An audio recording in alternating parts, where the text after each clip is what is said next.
And hello, everybody. Welcome to our inaugural Clubhouse Conversations with the Milwaukee Brewers. I'm Grindle. It's great to have you with us. This is going to be a twice-a-week series over the course of the season.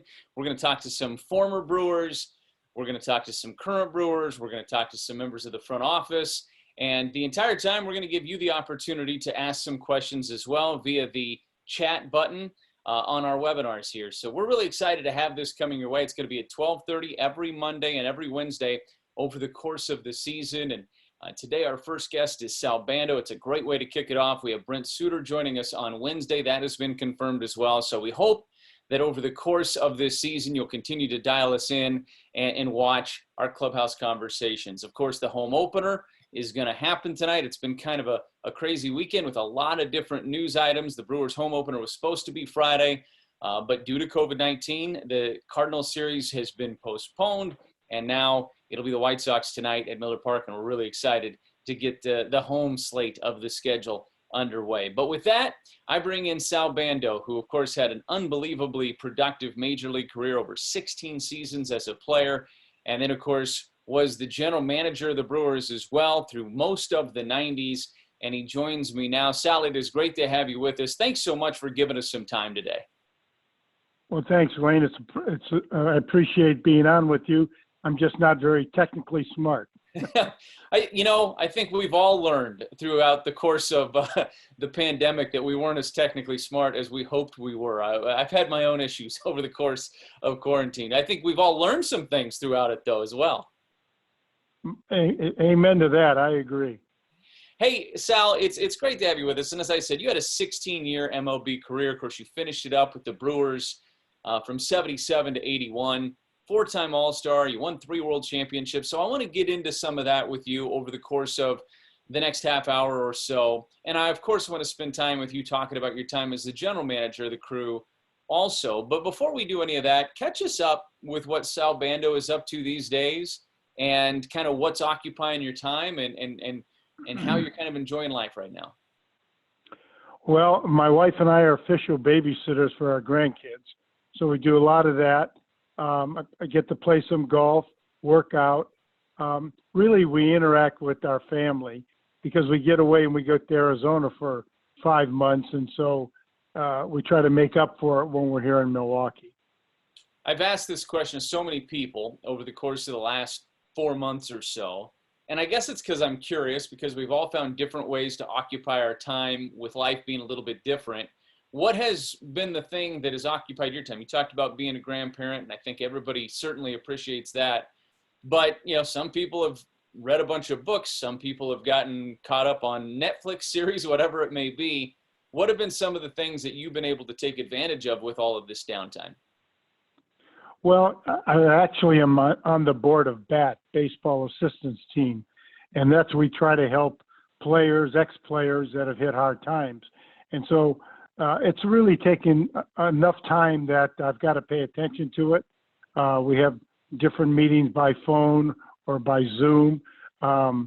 We have our annual meetings in Arizona and New York. So we really try to help former players. Major League Baseball supports us. They pay all the expenses, and the players donate the money to help their fellow players. So that's really one of the outside activities that's taken up a lot of my time. Sal, I want to get into your career a little bit as a player first, and then we'll get into your time as the general manager of the Brewers. Of course, your career with the A's, really an incredible career. As I said, 4-time All-Star. You were runner-up for the MVP, I believe, in 71. 240-plus home runs, 1,000-plus RBIs in the course of your career. When you look back on your playing career, what are the things that stand out to you the most? Because you had so many highlights and so many big moments. I think participating and winning the 3 World Series. That's what you play the game for, to get to that point in the season. And we were fortunate enough to be able to do it 3 years in a row. And I think we could have even gone longer if our owner, Charlie Finley, didn't get mad at Reggie and trade him. So, but I think my highlight was playing in the World Series and winning. Playing for Dick Williams, one of the great managers that our game has seen, how much did you learn from him about the game? A lot. Dick came in at a perfect time because we were kind of just in midair, had our feet planted firmly in midair, and we needed someone to take us by the neck and say, this is what we're going to do. And Dick did that. And actually, he didn't have to do it real long because his reputation preceded him. So when he came and joined us, we all stood in line, kept our mouths shut, and played hard for him, and it paid off. Hey, you just mentioned Reggie. Reggie was one of the great personalities our games had, certainly one of the great postseason performers of all time as well. What was it like to play with him? And what, I mean, this is a guy that demanded a lot of attention everywhere he went. Well, Reggie and I go back to both of us were at Arizona State at the same time, right, even though I was 2 years ahead of him. So I knew Reggie back then. Arizona State wasn't so big that you really got to know everybody that played athletics. From there, we didn't play together in the minor leagues, but we joined each other in the major leagues, and we were best of friends. And I can be very honest with him. He was honest with me, and he carried us. I mean, he's a main attribute to your team. Sal, when you look at playing for an owner like Charlie Finley, I mean, everybody has a Charlie Finley story, I feel like. And you broke in with the Kansas City A's, so you were part of the move too, which I want to talk to you about what that was like. But first off, just playing for Charlie Finley, what's your best Charlie Finley story that you can recall? I can't tell you anything on the air that's clean, but I anticipate that might be the case. Yeah, playing for him at the very beginning was great. He wanted to do anything and everything he could for you. He wanted you to be successful. He went out of his way for us. But then as we continued to have success, he became more difficult to deal with. Now, I know he also had a mild heart attack during that time. That may have affected him. But his attitude towards us brought us together because it was us against him. So we became a tighter-knit team, pulling for each other. And if we were going to be successful, we had to win. Was there any weirdness to moving cities as an organization? As a player, did that impact you much other than the obvious things? No, I don't think so. I was kind of new to being in the major leagues, so just playing in the major leagues was great. But I do remember a quote. Stuart Simonton was a senator from Missouri. And when Charlie Finley decided to move the team to Oakland, his comment was, the people of Oakland will think the people of Hiroshima were fortunate. Wow. So he blasted them pretty good. Sal Bando is with us here on our Clubhouse Conversations. If you have a question for Sal, you can submit it via the Q&A option on our Zoom webinar here. You come to the Brewers in '77, and you spent a good amount of time to finish up your career with Milwaukee. You had some really nice seasons with the Brewers as well. And you were a part of that group in '81, even though it was a shortened season, to get to the postseason for the first time as an organization. That had to be a thrilling achievement, and it was in your final year as well. It really was, because we had the split season. I remember vividly playing against Detroit the last weekend of the season. We needed to win 2 out of 3, and we did. It was exciting to see the fans respond the way they did to the playoffs. And it was really the forthcoming of what was going to happen the next season. What was it like the next season to watch that group take it to the next level? It was great. I got to be with the team. I was special assistant to the general manager. And then the last month of the season, we were struggling a little bit. And Harry Dalton asked me to travel with the team and be with them the last month, which I was. I was in the dugout and just encouraging guys and letting them know that we were supporting them, to be positive. And we were fortunate enough to win that last game against Baltimore and get in the playoffs and then into the World Series. And we mentioned, playing for Dick Williams and Charlie Finley as an owner, but your time with the Brewers as well, transitioning into the front office, getting a chance to learn under Harry Dalton. What was that like for you? Well, Harry was just a wonderful man, very knowledgeable. He had been general manager of the Angels, and then he came over to Milwaukee. He was just first class, and I think that went all the way through the system. Everything's changed. We are more on top of things, and he will be very missed. We have some questions rolling in from some of our viewers. Rick asks, as long as you've been around baseball, who is the best pure hitter that you ever saw? I would say Rod Carew, off the top of my head. He just was a wonderful hitter. He could hit with power, but he could hit to all fields, and he was left-handed. It didn't matter if you were a left-handed pitcher. He can hit you. Ellen asks, who do you think was the best baseball player while you were the general manager of the Brewers? Who was the best player that you were over the top of?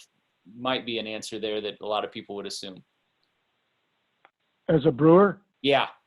I think, it's a tie between Robin Yount and Paul Molitor. Yeah. I mean, they were so special that it was hard to take one over the other. They complemented each other. I was fortunate enough to play with them as a teammate and then to be their general manager. So it's just a highlight of my career. What's that like? What's that like, Sal, to go from being the teammate, and we've seen guys go from being the teammate to being the manager, but to go from being the teammate to being the general manager, that's an even different, level of separation. How challenging was that at times? Well, I had 10 years in between to slowly drift into that position because as a special assistant, I was there for all the home games, traveled some, went to all our minor league teams. So I really got to interact with the guys for the 10 years. And by the time I was general manager, I really was, out of their eyesight, so to speak. Yeah, I think Paul was 24 in '81 when you were playing your last year with the Brewers, and right. And then of course he was towards the end of his time with the Brewers before moving on to the Blue Jays when you became the general manager. Phil asks, Sal, can you talk about the role that player development had and how it evolved during the course of your career? Well, player development in the early years was you go play in the minor leagues, the next year you go to the next team, and the next year you go to the next team. But then rules started to change. You can only be sent down so many times. So sometimes you got rushed to a level you couldn't handle. But player development is very confusing at times because you want guys to be successful, but you leave them in a position where they're not being successful because you want them to have experience. So a lot of things have changed over the years. Now they have some formula that they try to apply to tell you what a guy can do, but it still comes down to a guy being able to play hard, improve himself, and be dedicated.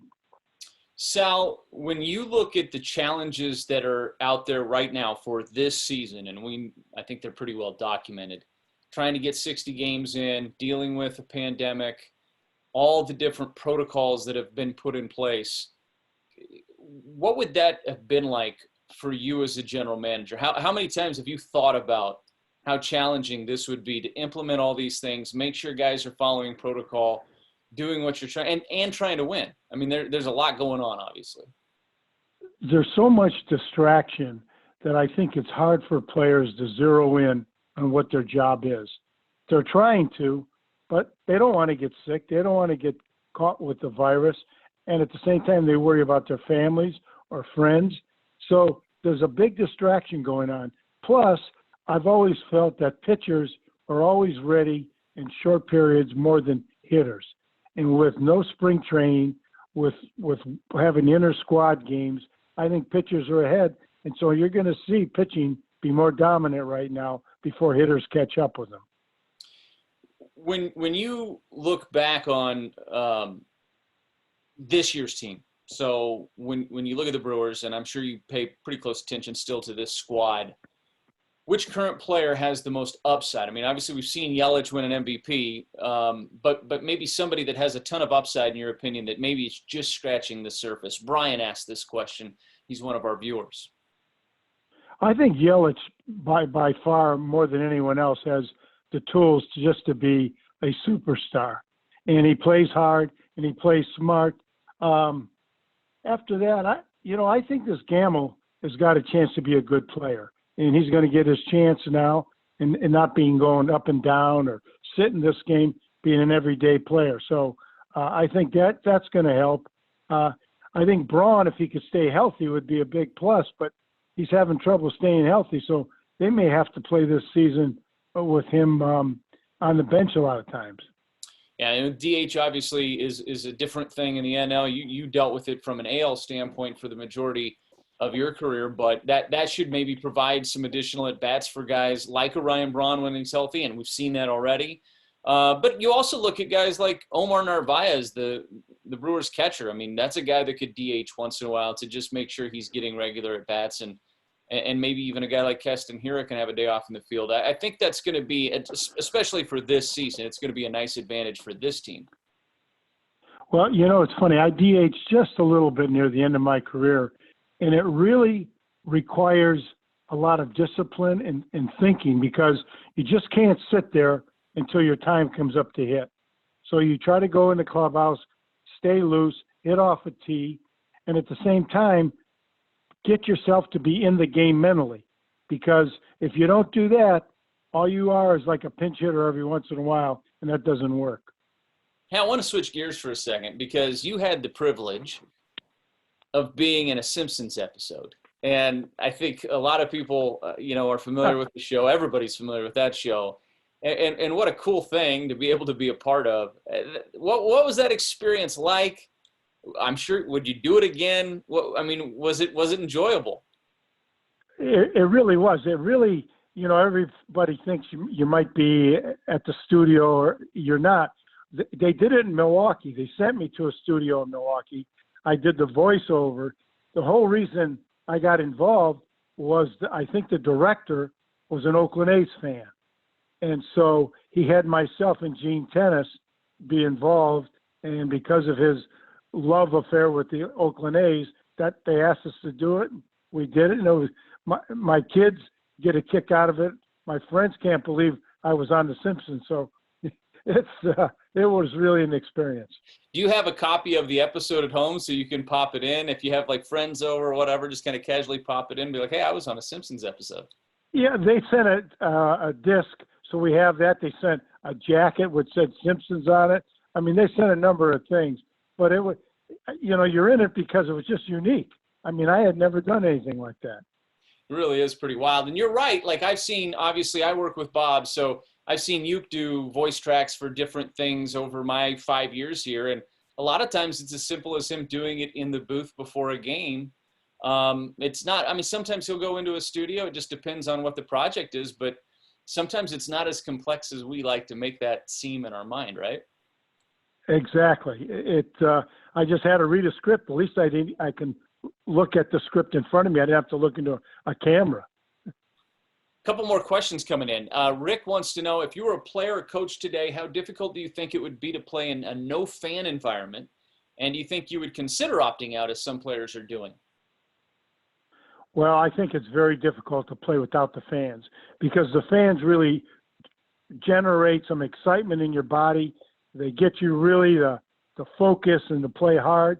Not that players aren't playing hard, but it's hard to go out there and hear your voice echo through the stadium if you're talking it up.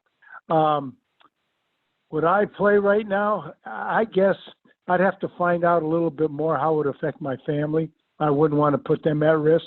But at the same time, my understanding is that they're really not at risk as much as it could be. Right. Sal, when you look at your time as a general manager, you hired Phil Garner. He's the winningest manager in Brewers history, long tenure with the crew, and of course went on and did some great things in Houston as well throughout his career. He was your teammate in Oakland, and I've always loved Phil Garner from a distance. I've always enjoyed his interviews. He seems like a fun personality. What was it like to be able to be the GM, have Phil Garner, a guy that you had a lot of familiarity with, be the manager and work hand in hand? Well, everybody thinks that I picked him because we were former teammates. It's really not true. We interviewed about 8 or 9 guys. We had a list of questions for them to answer.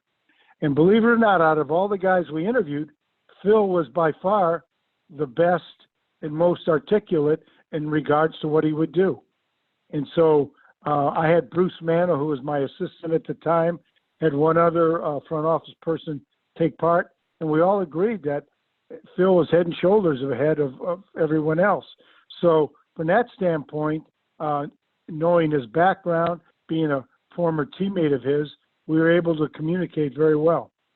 Sal, you have stayed very involved in the game. We talked about that right off the bat in this interview. And so you're familiar with what front offices look like today compared to what they looked like in the 90s and probably what they looked like in the late 60s when you broke in. Does it blow your mind how much they've changed? Lane, it's just unbelievable how it has changed. I'm not saying it's changed for the better, but it has changed a great deal. And I think players today have a lot of advantages if they pay attention to what's out there. I think we get a little bit too, what's the word I'm looking for, a little bit too excited about analyzing with all these different forms of statistics. It's still a physical game where you got to make contact and you got to be able to do the right things.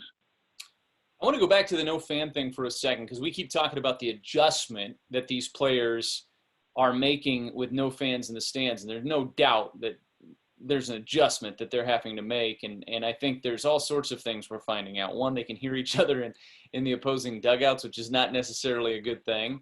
We talked to Brock Holt during the Blue Gold series in summer camp, and he talked about the fact that when he's playing third, he counts on a little communication from the shortstop if there's off speed coming, so he knows maybe where he needs to position himself right before the pitch comes, right? And if there's no crowd noise, then the hitter can hear that, and so you have to change how you communicate there. Now they're pumping in crowd noise, and I think that is certainly a beneficial thing for those types of things within the game.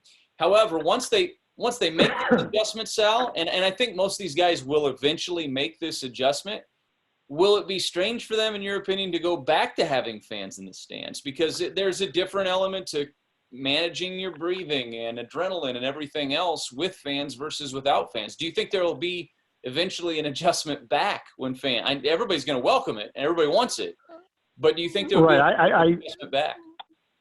I agree with you. I think they're going to want it more than ever before because it's just not normal.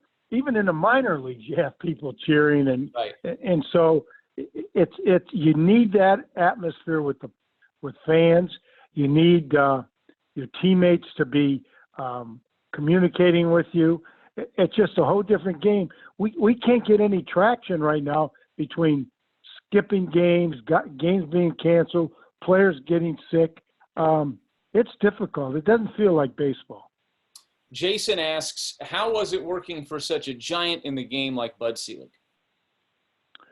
Bud was great to work for. First of all, he was smart enough to know that the baseball part of the game on the field, he wasn't versed in. He was versed in the business part.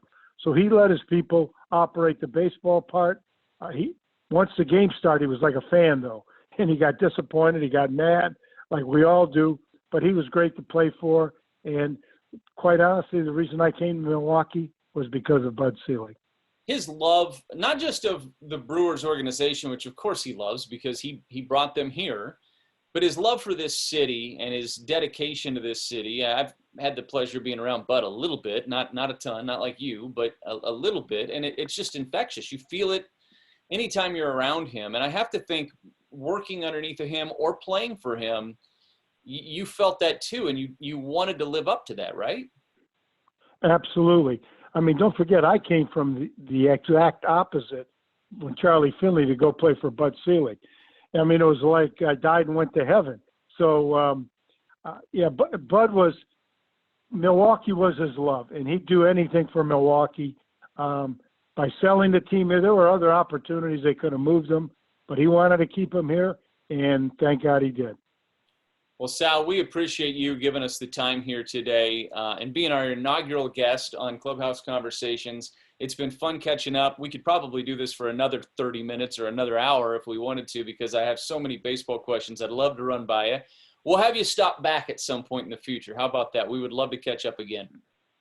That sounds good, Lane, and a pleasure talking with you. You bet. Thank you so much. Sal Bando with us here on our first edition of Clubhouse Conversations, and we thank him so much for giving us the time here this afternoon. Hopefully you enjoyed your time as well watching this, and we're going to have more coming your way. Wednesday at the exact same time, 12:30 Central, we'll have Brent Suter joining us from Chicago as the Brewers get set to take on the White Sox in the third game of what kind of is a 4-game series, 2 at home and 2 on the road in Chicago. But Brent is going to join us. He'll take some of your questions, and we can't wait to have Brent talk to us on Wednesday as well. We have some other great guests lined up for the weeks ahead. So please keep tuning in every Monday and Wednesday at 12:30 for Clubhouse Conversations. Have a great afternoon, everybody. Thank you.